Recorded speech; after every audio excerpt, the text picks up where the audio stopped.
Military personnel deal with intense levels of pressure and difficult situations that, most of us, frankly, can't even begin to imagine. And this leaves many of them highly vulnerable to the debilitating impact of post-traumatic stress. Yes, 1 in 3 veterans have felt suicidal in their lifetime due to what they've witnessed and experienced.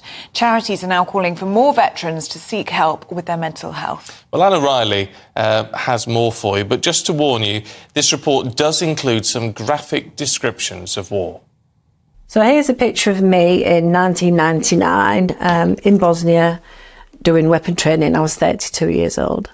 Valerie Redmore MacDonald had a career of 18 years in the army, but while serving in Bosnia during the Civil War, the warrant officer witnessed horrors she will never forget.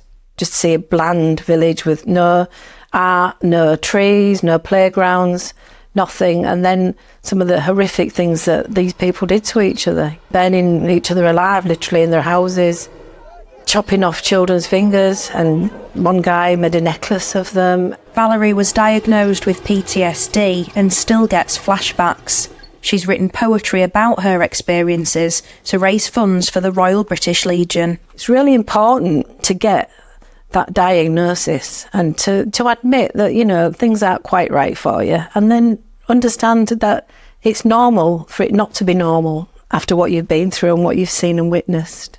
Tragically, some veterans' mental health battles can end in suicide. Adrian Ellis's son George took his own life at the age of 24. He served as an infantryman for 6 years before leaving the army. When you leave the forces, there's no rehabilitation back into civilian life. Having to fend for yourself when you come back out the forces is a culture shock. I'm not saying that was the cause of your suicide, but there has got to be more to be their support to male and females when they leave the forces. To honour George's life, Adrian set up a group to encourage serving and former armed forces members to share their struggles. George didn't reach out. George didn't talk.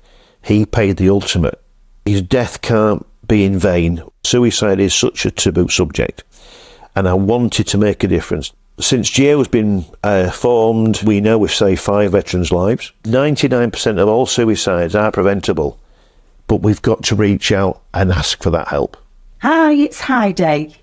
Yeah, I'm just ringing for your session. How are you doing? Heidi Dodson's a counsellor who wants more veterans to seek professional help. Veterans are actually the hardest people to come forward because actually they think they should be able to cope without somebody else's help. It takes men 2 years to come forward, if ever at all, for therapy, and 3/4 of suicides are men.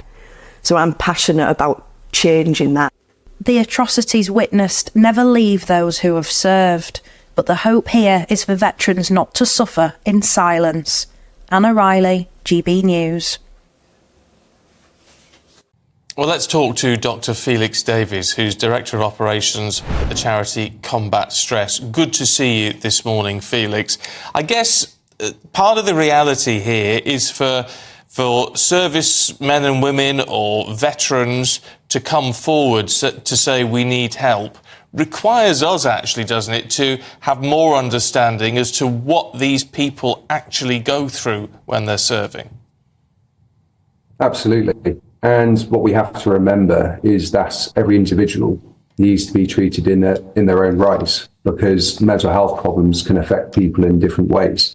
So for some people, it might result in depression, anxiety. Other people, it might be flashbacks, difficulty sleeping. So we have to make our services as accessible, welcoming, available as possible, so that when that veteran does reach out for help, there is help available. The stats are just staggering, aren't they? 1 in 3 veterans have felt suicidal in their lifetime. How do you even begin to support that number of people? Well, it is a challenge for us and for the NHS. What we have to remember is that the majority of ex-servicemen and servicewomen do make a successful transition to civilian life. However, as you mentioned, there is a significant number who do experience mental health problems. There has been some welcome investment by government over the past few years into NHS veteran mental health services, but there is still more to be done. We also welcome the work by the Office for Veteran Affairs and the Veteran Commissioners in each of the 4 UK nations who are taking forward services for veterans in a variety of ways, be it housing, physical health, mental health services.